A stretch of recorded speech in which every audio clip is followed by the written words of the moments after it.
अस्सलाम वालेकुम बच्चों, मैं आपकी उर्दू ऑनलाइन क्लास में टीचर आयशा हूँ।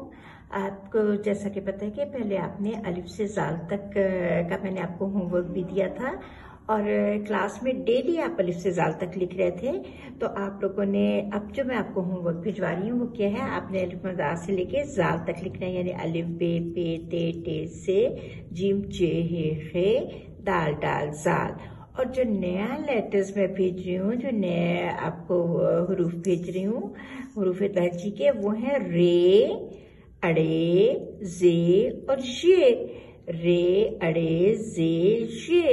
रे खाली होता है, अड़े के ऊपर तोया होता है, जे के ऊपर एक नुक्ता होता है, ये के ऊपर 3 नुक्ते होते हैं।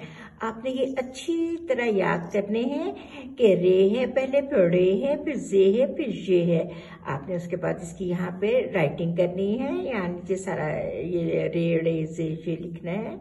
और मैंने ये रे से रेल बनाई है, आपने इसमें अच्छे से कलर्स भी करने हैं और ये बहुत अच्छा सा काम करके टीचर को टाइम पे आपने भिजवा देना है। Thank you.